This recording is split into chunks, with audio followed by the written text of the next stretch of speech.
buat cerita kesusahan. Siapa orangnya yang nggak pernah susah? Cuma soalnya bagaimana kita mengatasi kesusahan itu sendiri. Begitu juga misalnya kalau orang sudah berumah tangga, itu orang tuanya harus menjadi tempat dia cerita yang enak-enak saja. Yang nggak enak rasain berdua, selesaikan berdua, atasin berdua. Jangan dibalik.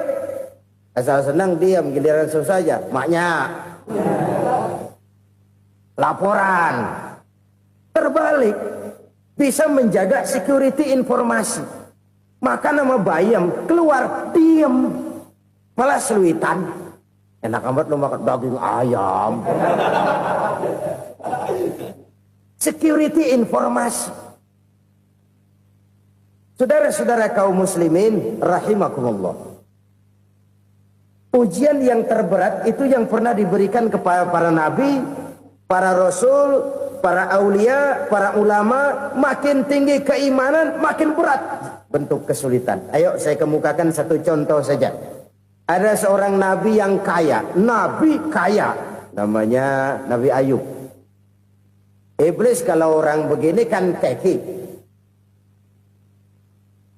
Ibadahnya rajin, kaya. Nah, yang kayak begini susah digodain. Kalau ibadahnya rajin, miskin, kali bisa disogok. Sini imannya mantap, ibadahnya rajin, kaya, nabi lagi. Oh, tapi namanya iblis nggak kurang akal. Laporan, Tuhan, kenapa Les? Ya ini bahasa saya, bahasa Qurannya sih nggak gitu. Itu hambamu yang namanya Ayub, dia rajin ibadah cuma karena dikasih kaya aja. Coba kasih miskin dia, berhenti dia sembahyang. Ah, kamu bisa aja. Saya tahu Ayub itu hambaku yang ikhlas. Saya buktiin Tuhan, silahkan. Dibuktiinlah, iblis turun ke alamin. Yang mula-mula dia lakukan, dia rusak sawah ladang Nabi Ayub. Dia binasakan binatang ternak Nabi Ayub. Sehingga dalam waktu singkat, jatuhlah Nabi Ayub dari orang paling kaya jadi orang paling miskin. Beliau masih ibadah di mihrab dalam masjid. Datang iblis. Saudara Ayub, ya. Lagi ngapain? Ibadah. Nyembah Allah, nyembah Allah. Oh, percuma. Kenapa? Tuhan yang ente sembah nih, dia udah bikin miskin ente. Sawah ladang ente hancur lebur, binatang ternak binasa. Sekarang ente jadi orang paling miskin. Ngapain nyembah Tuhan kayak begitu? Tekor. Udah berhenti dah ibadah, berhenti ibadah. Ini iblis sama Tuhan laporannya lain, yang dikerjakan kepada Nabi Ayub juga lain. Benar begitu iblis kata Nabi Ayub? Iya, sawah ladang saya habis, buras. Binatang ternak saya binasa, binasa. Saya miskin, bangpak. Apa jawab Nabi Ayub? Bukan innalillahi, ya ini hebat. Alhamdulillahillazi a'tani wa akhza minni. Segala puji bagi Allah yang telah memberikan harta kepada saya dan sekarang mengambilnya lagi. Alhamdulillah. Allah yang ngasih, Allah yang ambil. Itu mah urusan Allah. Iblis cuman ibadah jalan terus, sujud lagi Nabi Ayub. Iblis seleher gondok banget. Dasar Nabi nggak mempan dia apa-apain. Miskin malah alhamdulillah. Allah yang ngasih, Allah yang ambil. Jadi kalau kita tidak komit, kita tidak terikat kepada kaya, miskin, senang, susah, apa yang bisa bikin kita susah? Jadikan kekayaan, kemiskinan, jadikan senang, susah sebagai anak buah yang bisa kita atur. Jangan kekayaan ngatur kita, jangan kemiskinan ngatur kita. Kita yang harus mengatur mereka. Senang, susah, kaya, miskin, bahagia, sengsara, jadikan itu anak buah yang bisa kita atur. Kalau sekarang kita kaya, lain saat boleh jadi kita miskin, semiskin-miskinnya. Allah yang ngasih, Allah yang ngambil. Tenaga mana yang bisa menghalangi? Ibadah jalan terus. Iblis makin gondok. Dasar Nabi loh. Akhirnya apa? Nabi Ayub dikerjain, diberikan penyakit. Demikian fatal penyakitnya. Bayangin, udah miskin, sakit. Masya Allah. Miskin, sakit. Sakitnya nggak lama, kira-kira 16 tahun. Istrinya 3, 2 mental minta ceraiin. Ngerawatin laki bengek begini. Senang belum tentu, susah udah pasti nih. Cerai aja, cerai dah. Cerai. Tinggal satu Siti Rahmah yang setia menemani beliau. Sesetia-setianya hati perempuan. Satu saat Siti Rahmah bilang, "Bang, iya, abang kan Nabi, Bang. Lalu, namanya Nabi kan doanya jarang meleset, Bang. Maksud kamu minta kenapa sih sama Tuhan biar abang sembuh baik dah, Bang?" Siti Rahmah, "Iya. Saya sakit berapa tahun sih dah? 16 tahun, Bang. Sebelum ini saya sehat berapa tahun? Ya kira-kira 60 tahun, Bang. Nah, coba ente banding-bandingin, Rahmah. Saya dikasih sehat 60 tahun. Dikasih sakit 16 tahun. Sudah nggak sabar mau doa kepada Allah minta sembuh. Saya malu kepada Allah. Diuji dengan yang luar biasa seperti ini, tidak mengganggu stabilitas kehambaannya. Dia tetap menghamba kepada Allah Subhanahu wa ta'ala. Saudara-saudara kaum muslimin rahimakumullah. Kunci menghadapi kesulitan itu apa? Allah jelaskan dalam satu ayat, wa basyiris sabirin alladzina iza asabathum musibah qalu inna lillahi wa inna ilaihi raji'un. Gembirakan orang-orang yang sabar. Siapa mereka itu? Yang apabila mendapat musibah mereka kembali kepada keyakinan dasar. Segalanya dari Allah dan segalanya akan kembali kepada Allah. Ini konsepsi dasar dari sikap muslim dalam menghadapi berbagai kesulitan. Segalanya dari Allah, segalanya akan kembali kepada Allah. Kalau ini sudah kondisi dasarnya, maka kita akan lapang menghadapi kenyataan bagaimanapun pahitnya. Apakah itu namanya miskin, apakah itu namanya sakit, bahkan maut sekalipun. Maut sekalipun. Segalanya dari Allah, segalanya akan kembali kepada Allah. Ini sikap hidup, bukan sekedar ucapan. Kita kadang-kadang menjadikannya sebagai ucapan. Mulutnya sehingga berhenti, innalillahi wa inna ilaihi raji'un, tapi nangisnya terus gerung-gerungan. Bukan itu, ini kesadaran moral. Kalau segalanya dari Allah, segalanya kembali kepada Allah, kan sebenarnya cuma nunggu giliran. Hari ini saya nyembayangin dia, entah hari apa saya disembayangin orang. Hari ini saya antar dia ke kubur, entah hari apa orang nganterin saya ke kubur. Hari ini saya tahlilkan dia, entah nanti kapan orang tahlilkan saya. Segalanya dari Allah, segalanya akan kembali juga kepada Allah. Oleh sebab itu saudara-saudara, kesulitan bukan untuk ditakuti. Kesulitan justru untuk diatasi, dicarikan jalan keluarnya. Dan tidak ada orang yang tidak pernah mendapat kesulitan. Tidak ada. Semakin tinggi status sosial, semakin tinggi kualitas keimanan, semakin besar juga tingkat kesulitan. Hanya saja bagaimana cara kita mengatasinya. Dan Al-Quran menyatakan, inna ma'al usri yusra. Di balik kesulitan itu pasti ada kemudahan. Roda itu berputar. Karena itu Rasulullah sallallahu alaihi wasallam mengingatkan kepada kita, ta'arraf ila Allah fir raha ya'rifka fis syiddah. Ingatlah kepada Allah di waktu kamu senang, supaya Allah ingat kepada kamu di waktu kamu susah. Kalau waktu senang kita ingat kepada Allah, kita susah, Allah tidak akan meninggalkan kita. Tapi kalau waktu senang kita jauh dari Allah, sujud tidak sempat, dengan masjid jauh, ketika senang kita lupakan Allah. Nanti begitu kita susah, Allah lupakan kita. Dan itu menyakitkan. Oleh karena itu orang-orang tua kita dulu bilang, kalau lagi sehat ingat-ingat lu bakal sakit nanti. Kalau lagi kaya ingat-ingat satu saat kita bakal jatuh miskin. Bahkan kalau lagi muda ingat-ingat kita bakal tua. Dan yang terpenting, kalau lagi hidup ingat-ingat kita bakal mati. Saudara-saudara kaum muslimin rahimakumullah. Jadi yang kedua yang merupakan perbendaharaan surga, menyembunyikan musibah. Saudara-saudara kaum muslimin rahimakumullah. Hal ketiga yang merupakan perbendaharaan surga adalah wasilaturrahmi. Orang yang suka bersilaturahmi.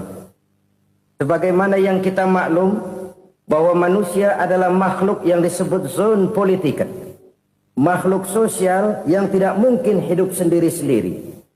Betapa dan siapapun kita memerlukan orang lain. Bodoh betul manusia kalau tinggal di tengah masyarakat tapi tidak mau bermasyarakat. Merasa hebat sendiri, pintar sendiri, gagah sendiri, kaya sendiri. Mungkin kalau mati juga ngubur sendiri. Jangankan kita di sini, di sorga saja Nabi Adam waktu sendirian bengong melulu, mondar mandir. Allah tegur dam sepidam. Ya ini kalau bahasa saya. Iya Tuhan sepi ini nggak ada coret-corekan pisan ini. Diciptakan Siti Hawa baru anteng Nabi Adam. Itu di sorga. Cobalah. Umpamanya saudara tinggal di Jakarta nih. Kayak bener. Apaan aja di Jakarta punya saudara dah. Jembatan Semanggi ambil. Monas, Buntel bawa pulang. Hotel-hotel ambil semua. Cuman tinggal di Jakarta sendirian. Apa enaknya? Betapa dan siapapun kita perlu orang lain. Tidak ada seorang pun yang bisa memenuhi kebutuhan hidupnya secara sendiri-sendiri. Nah, Islam telah menyelamatkan manusia dari ras diskriminasi. Mengikat manusia dengan persaudaraan yang berlandaskan kepada akidah. Karena itu dianjurkan bersilaturahmi. Bahkan Nabi menyatakan, Man arada ayyubsata lahu fi rizkihi wa yunsa'a fi atharihi falyasil rahimah. Siapa yang kepengen diluaskan rezekinya dan dipanjangkan usianya, banyaklah ia bersilaturahmi. Siapa yang kepengen dimudahkan rezekinya, hendaknya ia banyak bersilaturahmi. Kalau banyak teman, kesulitan kan paling tidak ada tempat cerita. Udah susah, sendirian kita pikirin diri, nggak ada tempat tukar pikiran. Cepet banget sama bengek. Dilawan sendiri. Nah, secara makro kita bisa berkata, tidak mungkin ada kemenangan kalau tidak ada kekuatan. Tidak ada kekuatan kalau tidak ada kesatuan dan persatuan. Tidak mungkin ada kesatuan dan persatuan tanpa semangat silaturahmi. Kalau umat Islam mau menang, dia harus kuat. Kalau umat Islam mau kuat, dia harus bersatu. Kalau umat Islam mau bersatu, dia harus membudayakan silaturahmi ini. Bahkan sampai-sampai kata Nabi, kalau bisa cari nilai tambah. Apa? Silman qata'ak. Bersilaturahmilah kau kepada orang yang marah denganmu. Masya Allah, indahnya ajaran agama kita. Orang yang marah pun kepada kita, kata Nabi, kalau bisa bersilaturahmilah kepadanya. Kepada orang yang marah itu. Di situ nilai tambah. Cuman jujur nih hadis, ngucapinnya gampang, ngamalinnya yang berat banget. Orang marah sama kita disuruh silaturahmi, ada apa malu? Lu marah, ada gue marahan lagi. Tunggu pikirin. Saudara-saudara kaum muslimin rahimakumullah. Tapi ini yang diajarkan, bahkan ini yang dicontohkan oleh baginda Rasul. Bagaimana begitu mudah, misalnya satu saat Abu Jahal ini ngatur strategi bagaimana bikin Muhammad celaka. Dia gali lubang di depan tempat tidurnya. Dia tutupin daun korma. Terus dia panggil seseorang, ke sini. Kasih tahu Muhammad, pamannya sakit keras, minta ditengokin. Berangkat orang ini ke sana. Muhammad, labbaik. Pamanmu sakit keras, dia minta ditengokin. Baik, saya akan datang menjenguk beliau. Berangkatlah Nabi ke rumah Abu Jahal tanpa prasangka apapun. Abu Jahal udah pasang setil, selimut 3 rangkap setengah dipakai, persis kayak orang meriang. Tapi sembari ngintip dari balik selimut, begitu Muhammad buka pintu, nah masuk perangkap nih. Muhammad jalan menuju tempat pembaringan. Makin lama makin dekat, makin lama makin dekat, makin dekat ke lubang yang dipasang oleh Abu Jahal itu. Dalam hati Abu Jahal, terus dah jatuh, mampus dah lo ini. Mampus lo hari ini nih. Apa yang terjadi? Malaikat Jibril datang, Muhammad, pamanmu cuma pura-pura sakit. Di depan tempat tidurnya ada lubang perangkap supaya kamu jatuh ke situ. Sudah, kamu pulang. Balik kanan Nabi. Sudah hampir jatuh ke lubang, balik kanan, pulang.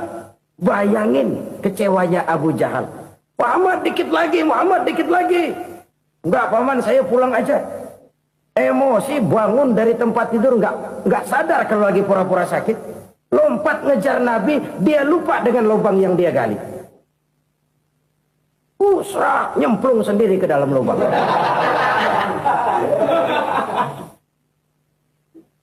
Nabi terus berlalu. Ini terjadi keanehan. Jatuh ke lubang yang dia gali itu sebenarnya nggak terlalu dalam ya. Antara 3-4 meteran lah. Tolong saya jatuh ke lubang ini.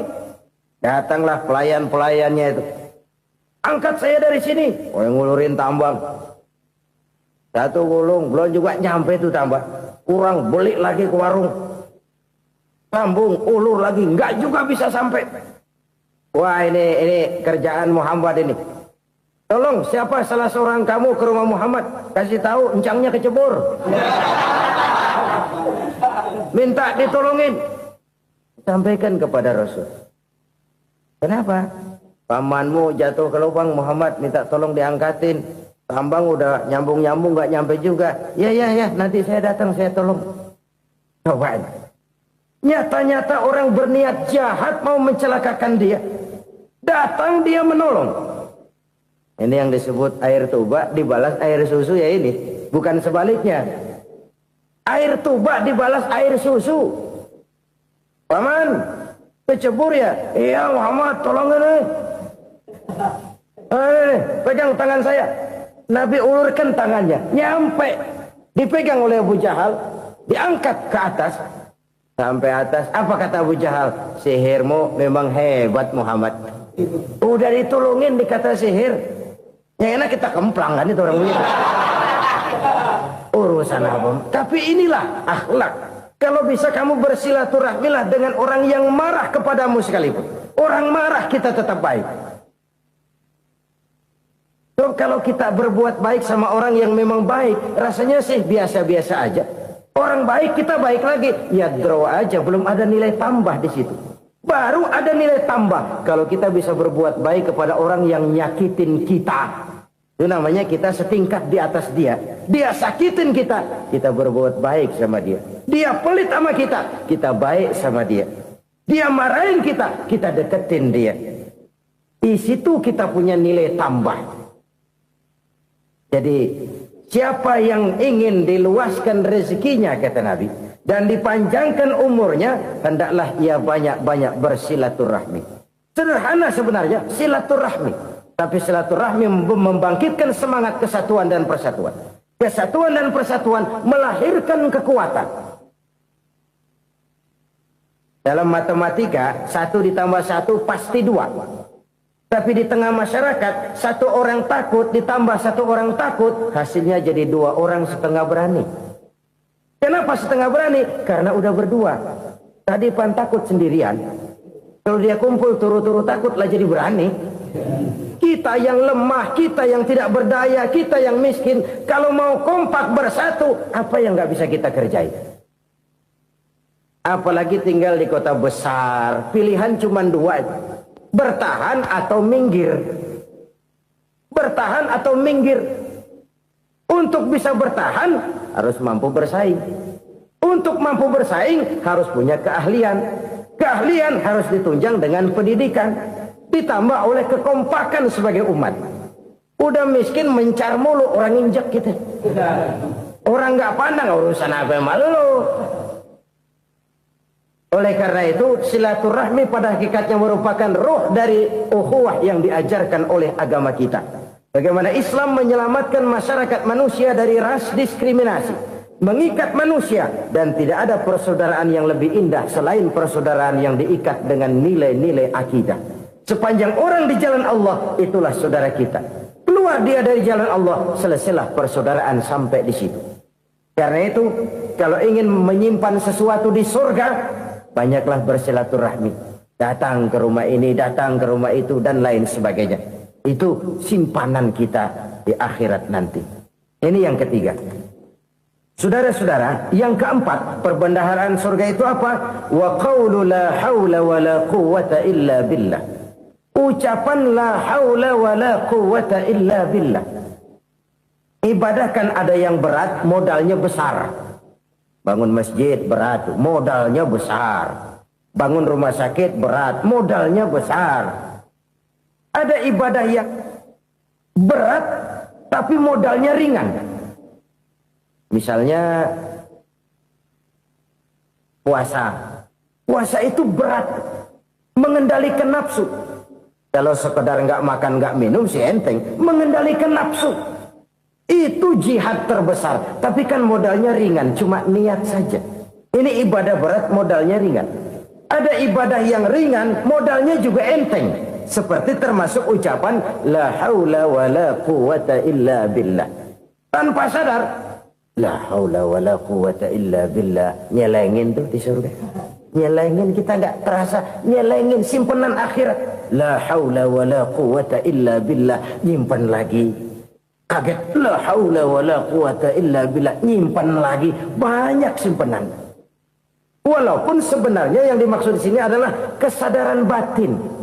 Bahwa tidak ada daya dan kekuatan kecuali Allah. Itu intinya. Kita memulai pekerjaan disunahkan baca bismillah. Kan begitu. Apa itu? Kesadaran moral. Bahwa ini saya bisa kerjakan. Saya kerjakan ini dengan menyebut nama Allah. Kenapa? Kalau Allah tidak memberikan daya dan kekuatan, mana mampu saya kerjakan ini. Maka saya kerjakan ini dengan menyebut nama Allah. Bismillah. Kesadaran moral.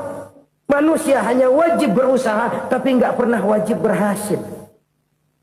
Banyak hal-hal yang kalau kita renungkan secara rasio nggak mungkin, tapi jadi kenyataan. La haula wa la quwwata illa billah.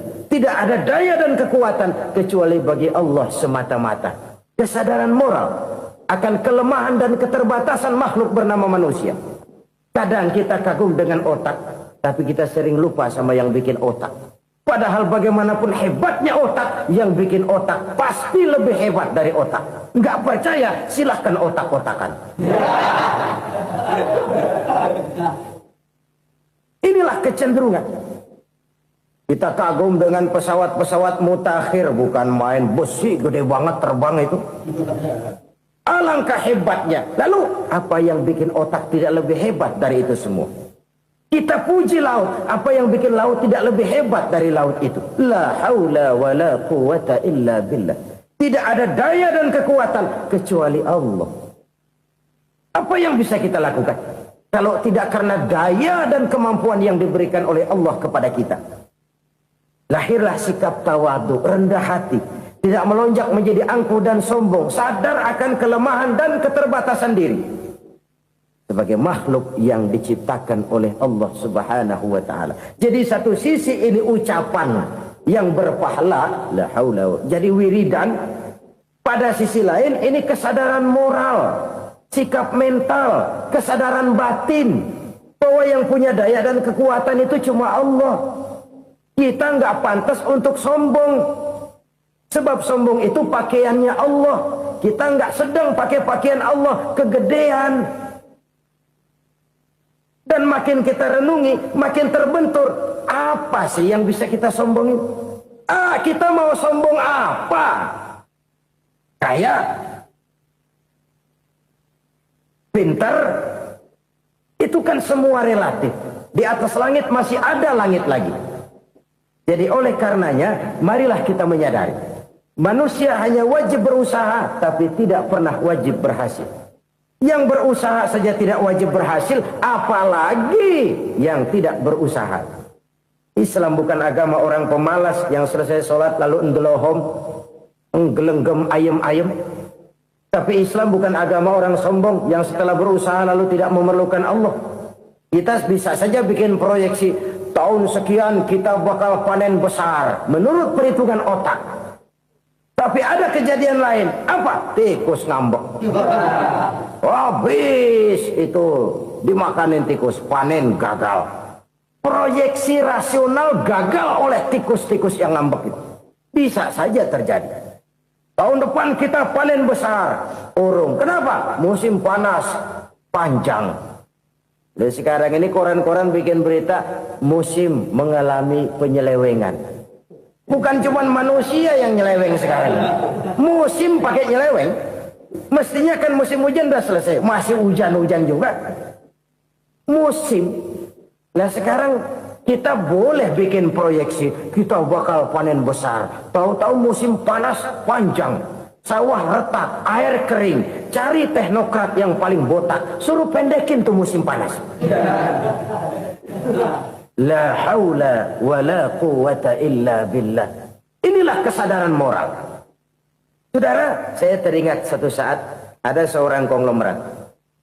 Umurnya ya kira-kira 70-an. Satu saat dia ditanya oleh wartawan. Pak, umur Bapak berapa sih? Ya paling 10 tahun. 10 tahun? 10 tahun? Anak Bapak berapa orang? Satu saja? Satu. Harta Bapak berapa? Ya paling-paling bangsa 7 juta kali. 7 juta? Iya. Pak, kenapa Bapak bohongi saya? Bapak punya buku biografi. Koran-koran, majalah-majalah banyak memuat cerita riwayat hidup Bapak. Saya tahu umur Bapak 70. Kenapa bilang cuma 7 tahun? Saya tahu anak Bapak 8. Kenapa cuma bilang 1? Saya tahu harta Bapak miliaran, mungkin triliunan. Pabrik di mana-mana, bank di mana-mana. Kenapa bilang uang Bapak cuma 7 juta? Nah, kata si konglomerat tadi, kamu benar nak, kamu benar. Umur saya kalau jumlahnya memang 70 nak. Cuman ingat-ingat saya, baru 7 tahun terakhir ini saya sujud. Baru 7 tahun terakhir ini saya berusaha dekat dengan Allah. Saya laksanakan perintahnya, saya jauhi larangannya. 7 tahun inilah rasanya yang ada nilainya di hadapan Allah. Yang 63 tahun matong, kelabu, kelem umur gue. Habis untuk maksiat, untuk munkarat. Maka ketika ditanya tadi, umur saya 7 tahun itu. Oh begitu Pak. Oh iya. Lalu anak Pak. Anak Bapak kan 8. Kenapa bilang cuma 1? Nah, kalau jumlah hitungannya memang anak saya 8. Tapi dari 8 orang ini rasanya cuma 1 nih. Yang bakal jadi buah hati, belahan jantung. Pelanjut cerita, penerus sejarah. Bakal jadi anak soleh yang akan mendoakan saya. Cuma 1 rasanya anak saya ini yang bakal jadi buah hati saya. Besar-besaran saya. Yang akan mendoakan di kubur saya. Yang akan mendoakan di akhirat saya. Yang 7 orang mana? Masya Allah. Yang atu tenggeng. Yang atu nyekek botol nolo. Yang atu nggak karu-karuan. Makanya saya bilang 1 anak saya yang akan bisa mendoakan saya. Oh begitu Pak. Iya. Nah harta Pak. Harta Bapak kan triliunan. Pabrik Bapak di mana-mana. Uang Bapak hampir di tiap bank-bank besar. Kenapa bilang cuma 7 juta? Betul kau nak. Harta saya kalau jumlahnya memang miliaran, triliunan mungkin. Tapi yang saya ingat baru 7 juta tuh yang saya belanjakan di jalan Allah. Saya nyumbang masjid. Saya santuni yatim piatu. Saya bantu pembangunan pesantren. Saya bantu pembangunan rumah sakit Islam. Itu yang akan saya bawa pulang ke akhirat, yang 7 juta itu. Yang triliunan itu nanti akan diperebutkan oleh anak-anak saya sebagai waris saya. Jadi harta saya 7 juta itu yang bakal nemenin saya di akhirat. Yang akan saya bawa pulang jadi teman saya. Saudara-saudara kaum muslimin, jangan-jangan orang tua itu adalah kita-kita ini. Jangan-jangan kita-kita ini adalah orang tua itu. Jangan-jangan itu potret dari diri kita masing-masing. Dari sekian umur yang diberikan Allah, berapa tahun yang ada nilainya di hadapan Allah? Dari sekian anak-anak yang merupakan amanah, berapa yang akan mendoakan kita sebagai orang tuanya menjadi anak soleh? Dari sekian banyak harta yang diberikan Allah, berapa yang akan kita bawa pulang menghadapnya nanti, yang kita belanjakan di jalan Allah? Ini sebuah potret kehidupan.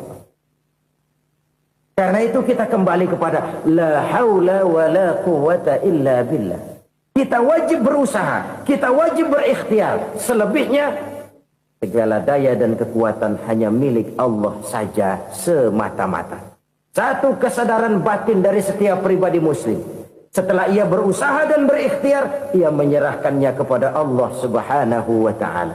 Jadi satu sisi ini merupakan wiridan ucapan yang mengandung pahala. Pada sisi lain ini merupakan sikap batin dari seorang muslim di dalam ia menghadapi realitas kehidupan ini. Saudara-saudara kaum muslimin rahimakumullah. Kalau ini kita jadikan satu basis kehidupan, maka ini akan menyelamatkan manusia dari kemungkinan tergelincir menjadi orang yang lupa diri dan lupa daratan. Sebab itu Imamul Ghazali berpesan, jadidis safinah fa innal bahra amiq wa khuziz zad fa inna safara ba'id wa khaffifil hamla fa innal hamla sadid. Perbarui selalu kapalmu karena lautan sangat dalam. Bawa bekal yang banyak karena perjalanan ini sangat jauh. Ringankan beban karena kebanyakan beban akan menyakitkan. Alangkah indah kalimat ini, alangkah dalam makna yang terkandung di sana. Perbarui selalu kapalmu karena lautan sangat dalam. Apa artinya ini? Jaga mentalmu baik-baik. Pelihara imanmu baik-baik karena hidup penuh cobaan seperti lautan. Kita kalau berlayar di lautan kan kadang-kadang tenang, angin bertiup sepoi-sepoi basah. Jika malam datang bintang gemintang bertabur menghias cakrawala, rembulan memantulkan sinarnya dengan indah. Dalam keadaan begitu berlayar enak, tapi lain saat ombak menggunung, halilintar menyambar, angin topan bertiup. Berapa banyak sudah saudara-saudara kita yang tenggelam di lautan dunia tanpa sadar bahwa dia belum sampai kepada pantai yang akan dituju. Berapa banyak sudah saudara-saudara kita yang tenggelam di lautan dunia ini tanpa sempat bangkit lagi. Dia menyangka sudah sampai kepada tujuannya. Tapi hati kapal jangan sampai bocor karena lautan sangat dalam. Iman ini jaga baik-baik karena hidup penuh dengan ujian. Wa khuzizat fa inna safara ba'id. Bawa bekal yang banyak karena perjalanan sangat jauh. Saudara mau ke Bandung, bawa duit. Saudara mau ke Surabaya, banyakan lagi duitnya. Saudara mau ke Mekah, gepokan, iketan tuh duit nggak lembaran lagi. Makin jauh perjalanan, makin banyak bekal yang harus kita bawa. Kalau saudara dari Jakarta mau ke Surabaya, kagak bawa duit berangkat juga, itu sih bukan berani namanya, nekat. Sampai Surabaya belum tentu, sengsara di jalan udah pasti. Kenapa? Nggak bawa bekal berangkat. Sama juga kita nih, misalnya belum sempat sembahyang, mati. Waduh, berani banget orang. Belum punya bekal, mati. Sengsara di jalan. Atau bekal tidak cukup. Dari Jakarta saudara mau ke Surabaya, bawa duit 500 perak. Paling jauh Cikampek nyampenya itu. Paling jauh itu. Antara jauhnya perjalanan dengan bekal yang saudara bawa tidak seimbang. Hidup ini perjalanan panjang. A walking tour. Dimulai dari alam arwah. Sebelum jasad diciptakan, roh diciptakan lebih dulu. Dari situ pindah ke alam rahim. Dari alam rahim pindah ke alam dunia. Dari alam dunia pindah ke alam barzah. Baru menuju akhirat. Satu perjalanan panjang. Kalau bekal tidak bawa, sengsara di jalan. Bawa bekal yang banyak karena perjalanan ini sangat jauh. Wa khaffifil hamla, ringankan beban karena beban itu cuma akan menyulitkan. Kalau bekal itu sih keperluan, tapi beban nggak kita perluin, cuma ngeberat-beratin. Apa ini beban? Dosa, kecurangan, kebatilan, kesoliman, ketidakadilan, kesewenang-wenangan. Itu akan jadi beban kita di akhirat. Alangkah celakanya, perjalanan panjang, bekal tidak bawa, beban kelewat banyak, alamat sengsara di jalan. Pahala tidak ada, dosa berlipat ganda. Na'udzubillah, summa na'udzubillah. Kalau kita rangkum nasihat Al-Ghazali dengan kisah si konglomerat tadi, kita akan mengambil kesimpulan. Pertama, bekal terbaik dalam menghadapi gejolak kehidupan ini tidak lain adalah iman. Yang kedua, pahala dan dosa. Dua hal kontroversial. Pahala adalah bekal, dosa adalah beban. Tapi kita sekarang kan tidak begitu terangsang kepada yang abstrak. Orang berlomba mencari yang konkret-konkret saja. Yang real. Kalau memang dosa, benjol dong. Kira-kira begitu. Kira-kira begitu. Persis orang Yahudi dulu. Orang Yahudi itu kan pernah minta kepada Nabi Musa. Ya Musa, lan nu'mina laka hatta narallaha jahrah. Musa, kami nggak bakal mau beriman kepada Allah kalau belum kami lihat Allah ada nongkrong di depan kami. Kalau memang Tuhan ada, taruh dong di depan kami. Mau yang konkret-konkret saja. Kalau memang dosa, benjol dong. Kalau memang pahala, berasa dong. Orang terangsang kepada yang real, yang konkret-konkret saja. Karena itu, untuk mengejar dosa, orang mau bayar. Tapi untuk mengejar pahala, walaupun tidak bayar, orang segan. Ini yang dikatakan oleh Nabi, kamu mengharapkan ke surga, tapi kamu berat melaksanakan sesuatu yang bisa membawa kamu ke surga. Kamu ingin jauh dari neraka, tapi tiap saat kamu lakukan perbuatan-perbuatan yang justru menjerumuskan kamu ke neraka. Idda'aitum an-najata minan nar wa ramaitum fiha anfusakum. Kamu ingin selamat dari neraka, tapi kamu lemparkan diri kamu ke neraka. Kamu ingin masuk surga, tapi berat sekali kamu melakukan perbuatan-perbuatan yang bisa menyampaikan kamu di surga. Saudara-saudara kaum muslimin, rahimakumullah. Jadi hal keempat yang merupakan perbendaharaan surga adalah la haula wa la quwata illa billah. Satu sisi ini merupakan ucapan yang memperberat timbangan akhirat. Pada sisi lain ini merupakan sikap hidup seorang muslim. Kesadaran batin yang sangat dalam bahwa tidak ada daya dan kekuatan kecuali Allah. Dan itu kita simbolkan pada saat memulai pekerjaan dengan Bismillah. Dengan menyebut nama Allah. Satu kesadaran moral. Saya hanya bisa melakukan ini karena diberikan daya dan kekuatan oleh Allah. Lahirlah sikap tawadu, rendah hati, tidak melonjak menjadi angkuh dan sombong. Saudara-saudara, sampai sini dulu jumpa kita kali ini. Semoga 4 perbendaharaan surga ini dapat kita lakukan, yang kelak akan merupakan bekal kita di kemudian hari nanti. Amin ya rabbal alamin. Bapak-bapak, ibu-ibu, saudara-saudara kaum muslimin rahimakumullah. Di dalam kehidupan kita sebagai seorang muslim, minimal 5 kali dalam sehari semalam kita mendengar seruan untuk mendirikan solat yang disebut azan.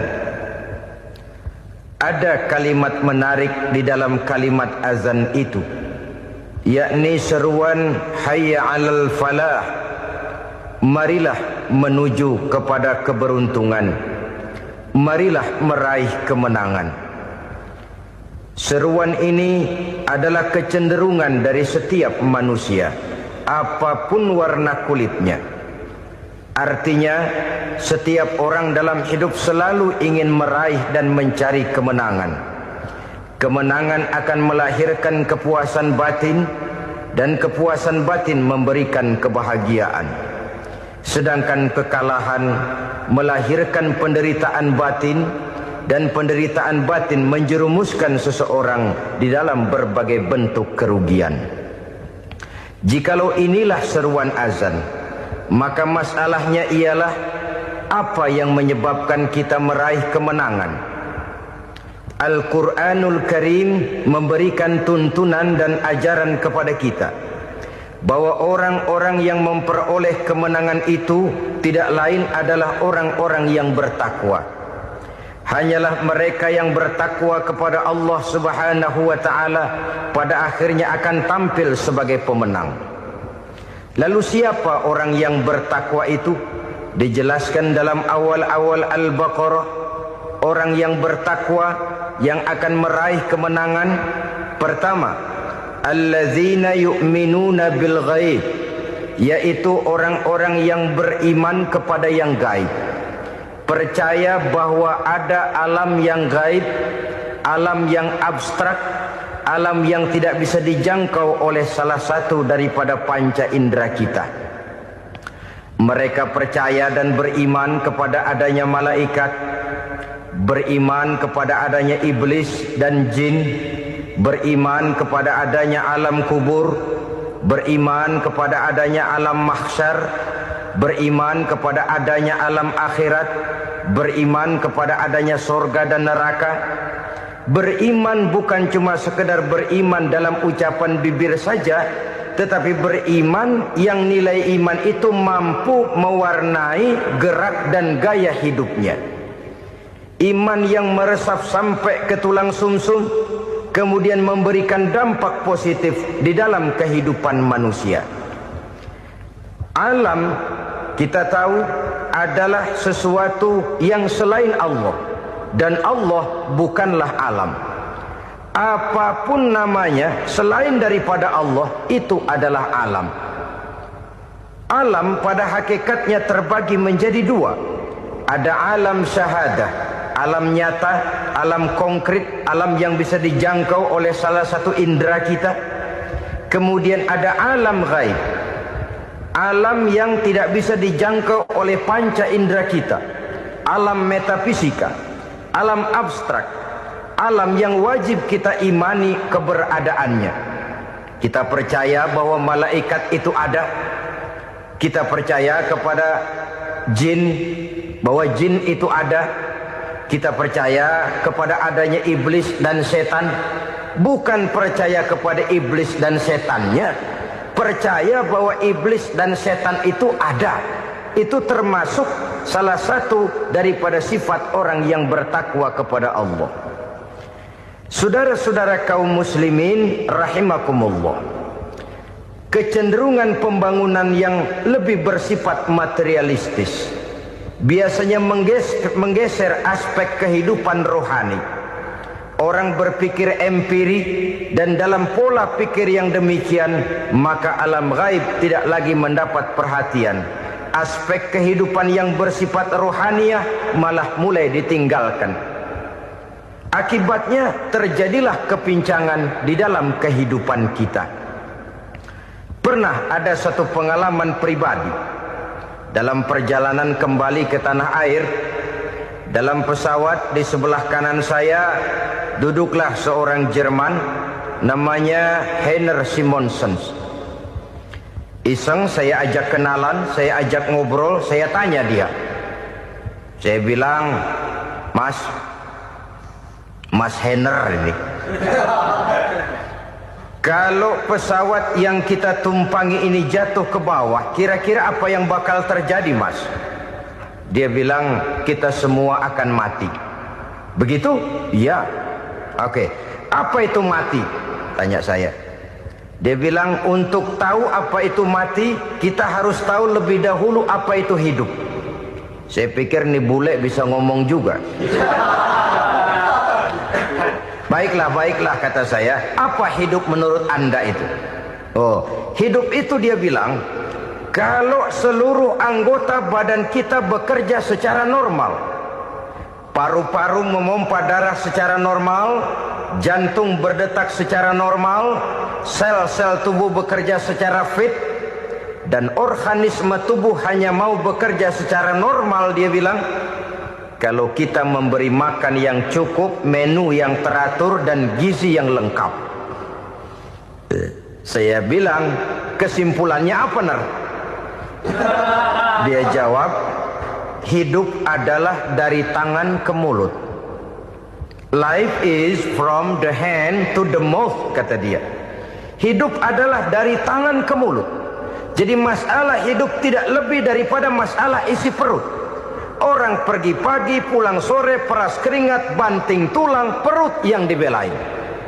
Saya bilang, you are wrong. Sampean salah, Ner. Kamu orang Islam bukan? Bukan. Pantas. Kenapa saya salah? Dia bilang. Ya jelas salah.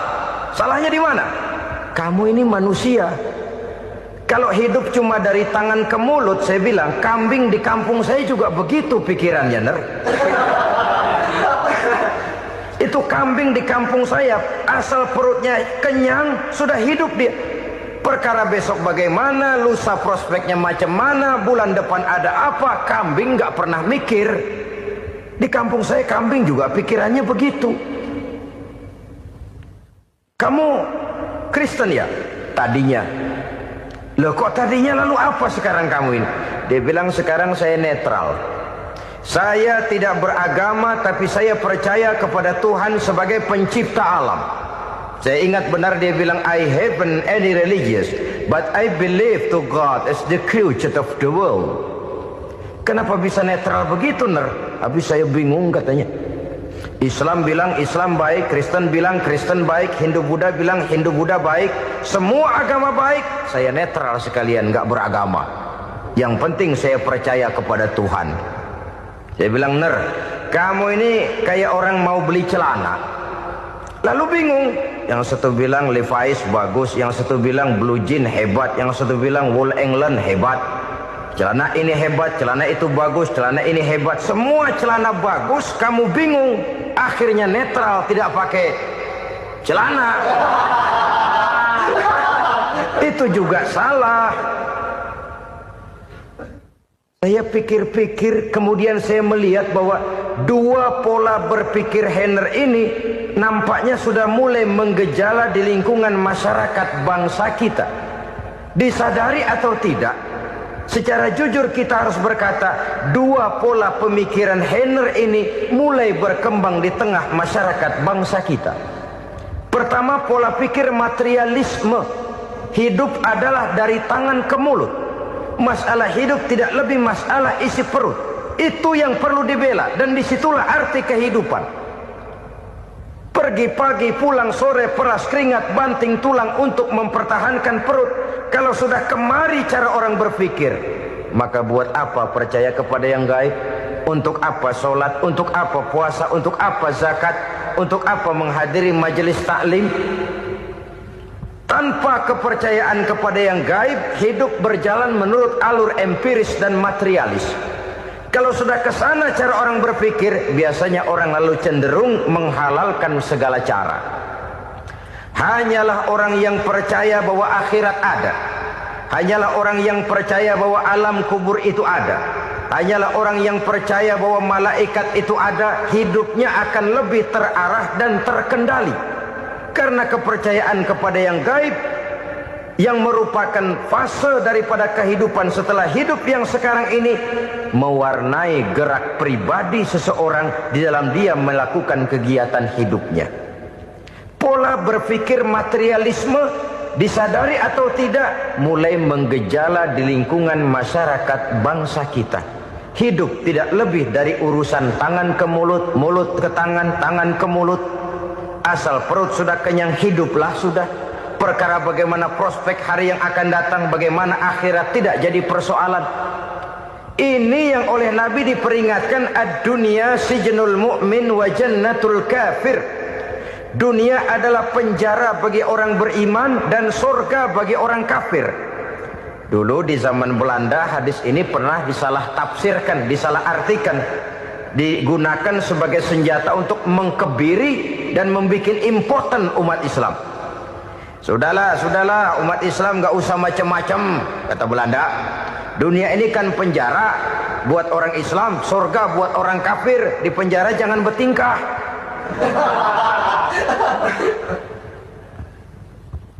Pengertiannya tidak begitu.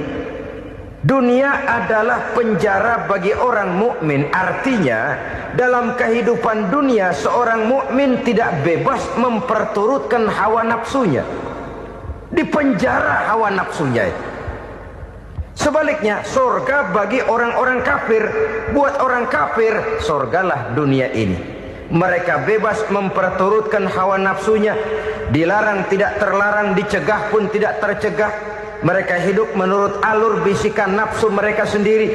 Kemudian bila ajal datang, maut merenggut nyawa, selesailah surganya sampai di situ. Maka bagi orang-orang yang tidak percaya kepada adanya akhirat, kepada adanya alam gaib, surganya sebatas umurnya. Sekali lagi, surganya sebatas umurnya. Bila umur selesai, ajal pun datang merenggut nyawa, selesailah sudah surganya sampai di situ. Alangkah pendeknya perjalanan orang-orang yang tidak percaya kepada alam gaib ini. Bagi kita mukmin, jikalau kita mampu memenjarakan hawa nafsu, kita bisa bahagia di dunia ini. Dan Islam memang tidak menyuruh kita sengsara di dunia. Raih dunia, kejar dunia, gapai dunia sebagai alat untuk mencapai kebahagiaan di akhirat nanti. Hidup adalah satu perjalanan panjang yang terbentang sejak kita terlahir dari alam rahim sampai kepada alam akhirat nanti. Andai kata kita gagal meraih kebahagiaan di dunia, toh kita masih punya akhirat. Tapi jangan jadi dalil yang melemahkan semangat. Biarin dah kita di dunia kebelangsak, yang penting akhirat. Akhirnya dunia benar-benar kebelangsak.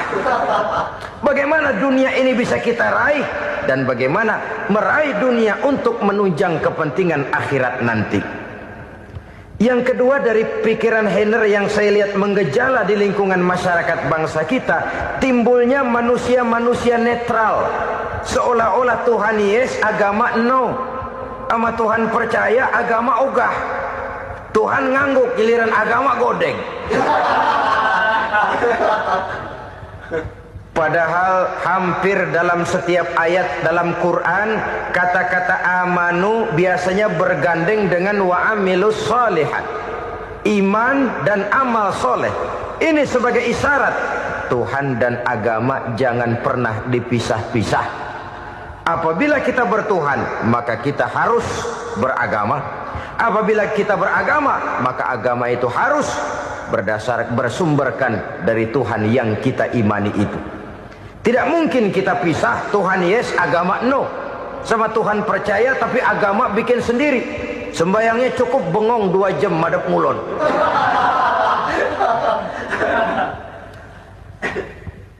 Saudara-saudara kaum muslimin rahimakumullah. Jadi dengan demikian, agama yang kita akui merupakan unsur mutlak di dalam pembangunan sekarang ini, merupakan bagian dari kehidupan yang menuntun kita bahwa di balik alam nyata ini, di balik alam syahadah ini ada alam gaib. Dan mudabbir, murabbi, yang mengatur, yang menguasai, yang memelihara baik dia alam nyata, baik dia alam gaib, tidak lain adalah Allah Subhanahu wa ta'ala. Di sana ada satu super power, satu maha kekuatan yang kita perlu bersandar kepadanya. Sebagai makhluk nyata yang hidup di alam nyata, berbuatlah secara nyata sebagaimana harusnya kita berbuat. Karena Islam jelas bukan agamanya orang pemalas. Islam jelas bukan agamanya orang yang mengajarkan setelah selesai sholat boleh duduk, nggelenggem ayam-ayam, ndelohom, menghitung bintang di langit sambil menunggu keajaiban. Tidak. Islam adalah agama yang mengajarkan apabila sholat sudah selesai kamu kerjakan, bertebaranlah di permukaan bumi, cari karunia Tuhanmu. Jangan hidup berpangku tangan menunggu keajaiban. Karena hidup bukan undian. Jangan berharap untung besar tanpa mau peras keringat. Tapi di sebalik itu toh kita juga harus yakin bahwa di sisi usaha nyata yang kita lakukan ada satu super power, satu maha kekuatan gaib yang menentukan berhasil dan tidaknya usaha kita. Kepercayaan kepada hal semacam inilah yang mendorong kita untuk mempunyai sandaran vertikal, agar jikalau usaha ini berhasil, kita tidak lupa diri dan lupa daratan. Jikalau usaha ini gagal, kita tidak putus asa dan buruk sangka, tidak cupik pandangan dan sempit hati, tapi mampu melihat persoalan dengan kacamata putih sambil husnuzon kepada Allah Subhanahu wa ta'ala. Kita percaya malaikat itu ada. Ada yang namanya Raqib dan Atid, mengawasi gerak hidup kita sampai kepada gerak hati kita. Ini memberikan sugesti agar kita berhati-hati. Tidak sejengkal tanah pun kita bisa berlindung dari pengawasan rakib dan atid. Ada munkar nakir yang akan menyoal kita di alam kubur. Ada malaikat Malik, penjaga neraka. Ada malaikat Ridwan yang menjaga surga. Kita percaya kepada adanya jin, kita percaya kepada adanya setan, iblis. Percaya kepada adanya, bukan mempercayai si setan, si iblis lalu menjadikannya sebagai teman. Tidak. Percaya bahwa mereka itu ada dan merupakan makhluk Allah yang gaib yang diciptakan Allah Azza wa Jalla. Kepercayaan kepada alam gaib memberikan motivasi terhadap gerak lahir manusia, sehingga dengan motivasi kepercayaan kepada yang gaib, gerak lahir jadi lebih terarah, jadi lebih terpelihara. Pernah seseorang bertanya, "Pak, apakah adanya akhirat bisa dibuktikan secara ilmiah?" Saya bilang tidak bisa, tidak bisa. Kenapa? Karena yang berangkat nggak pernah pulang kembali lagi. Kalau dia pulang kemari bisa kita tanya bagaimana enak di sono. Cuma secara moral saya katakan, lebih beruntung orang yang percaya kepada akhirat daripada yang tidak. Sekarang saudara percaya akhirat ada, lalu saudara baik-baik di dunia, sholat, puasa, zakat, menolong orang lain, menebarkan kebajikan. Saudara mati, andai kata akhirat tidak ada, toh dalam hidup saudara sudah berbuat baik. Paling tidak nama saudara akan dikenang sebagai orang baik. Sebaliknya, saudara percaya, kata saya, bahwa akhirat tidak ada, lalu hidup semau-maunya, tenggelam dalam maksiat dan munkarat, menentang Allah, tidak mau ruku dan sujud. Lalu saudara mati, kemudian akhirat ada. Ayo, mau apa? Bekal tidak punya. Jadi secara moral lebih beruntung orang yang percaya kepada adanya akhirat daripada yang tidak percaya. Dan itu alam gaib yang tidak bisa dibuktikan secara eksat. Jangankan untuk membuktikan seperti itu, dalam kehidupan sehari-hari saja yang kita rasakan tidak selalu berbentuk toh. Angin, bagaimana sih bentuknya angin? Kita tidak tahu. Merah, buktinya kalau dikerok merah. Yang merah itu kulit, yang kulit kita bukan anginnya. Sakit, rasa sakit itu ada, tapi bagaimana bentuk sakit? Kita nggak pernah tahu. Kalau kita makan cabai pedas, bagaimana bentuk pedas itu tidak ada, tapi rasa ada. Bentuk pedas hijau, cabainya bukan pedasnya. Tidak semua yang kita rasakan bisa kita gambarkan dalam bentuk yang konkret. Oleh karena itu, sekali lagi bahwa kepercayaan kepada alam yang gaib mampu memberikan satu sugesti yang menata kehidupan seseorang lebih lurus, lebih terarah, dan lebih terkendali. Maka wajar kalau kepercayaan kepada yang gaib mengantarkan seseorang untuk meraih kemenangan. Kenapa? Dia percaya kepada yang gaib, bahwa akhirat ada, bahwa alam kubur ada, bahwa pertanggungan jawab itu ada. Maka dia lalu tidak hidup saenae udele dewe, gitu loh. Tidak hidup menurut seleranya sendiri, terarah, teratur. Ini cirinya yang pertama. Orang bertakwa yang akan meraih kemenangan, mereka beriman, mereka percaya kepada yang gaib.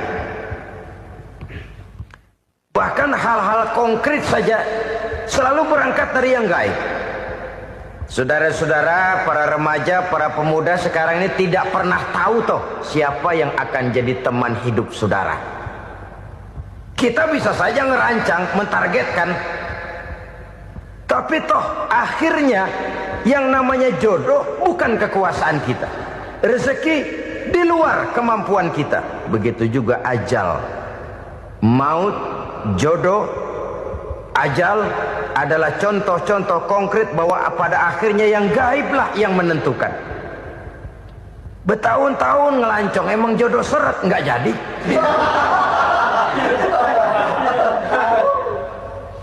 Begitu kenal baru setengah malam nginep ditangkap hansip kan. Hal-hal semacam itu kadang-kadang kita berpikir suuzon, gile, perempuannya cakep banget, lakinya rebek amat. Memang begitulah jodohnya. Memang begitulah jodohnya. Saudara hadirin ma'asyiral muslimin yang saya hormati, jadi hal-hal yang konkret saja kita yakini sepenuhnya ditentukan oleh satu superpower yang gaib itu tadi. Dari sanalah segala ketentuan itu berangkat dan kesanalah segalanya akan kembali. Maka kepercayaan kepada yang gaib meluruskan gerak hidup seseorang dan itu akan mengantarkan dia kepada meraih kemenangan. Satu. Yang kedua, wa yuqimuna shalah. Orang bertakwa yang akan meraih kemenangan itu adalah orang-orang yang mendirikan sholat. Kenapa sholat mengantarkan orang untuk meraih kemenangan? Yang jelas, inna sholata tanha anil fahsya'i wal munkar. Sholat mampu mencegah manusia dari perbuatan keji dan munkar. Banyak filsafat hidup yang terkandung di dalam sholat ini. Sejak kita wudhu sampai kita menghadap ke arah kiblat, sampai kita melakukan gerak-gerak sholat, bacaan-bacaan yang ada di dalam sholat, lalu sampai kepada mengucapkan salam. Banyak filsafat hidup yang terkandung di dalam sholat. Umpamanya saja, setelah takbiratul ihram mulai kita dengan sholat dalam posisi berdiri, diajarkan dalam kitab-kitab fikih agar kita melihat ke arah tempat sujud. Ini kan filsafat kehidupan. Kalau kamu sholat dalam posisi berdiri, lihat tempat sujud. Jangan sholat mata jelalatan, sebab nanti bisa mengurangi kekhusyuan. Jadi wajar kalau yang dikatakan bahwa yang paling afdol adalah shaf yang di depan. Kenapa? Secara harfiah pengertiannya akan lebih mengundang kekhusyuan. Kenapa? Kalau kita di shaf paling depan di masjid umpamanya paling banter kita lihat tembok. Tapi kalau kita shaf di tengah atau di belakang, orang-orang di depan kita pun akan kelihatan. Yang bajunya loreng, yang bajunya genggang, yang bajunya macam-macam. Kita lihat, kadang-kadang kita pikirin ada yang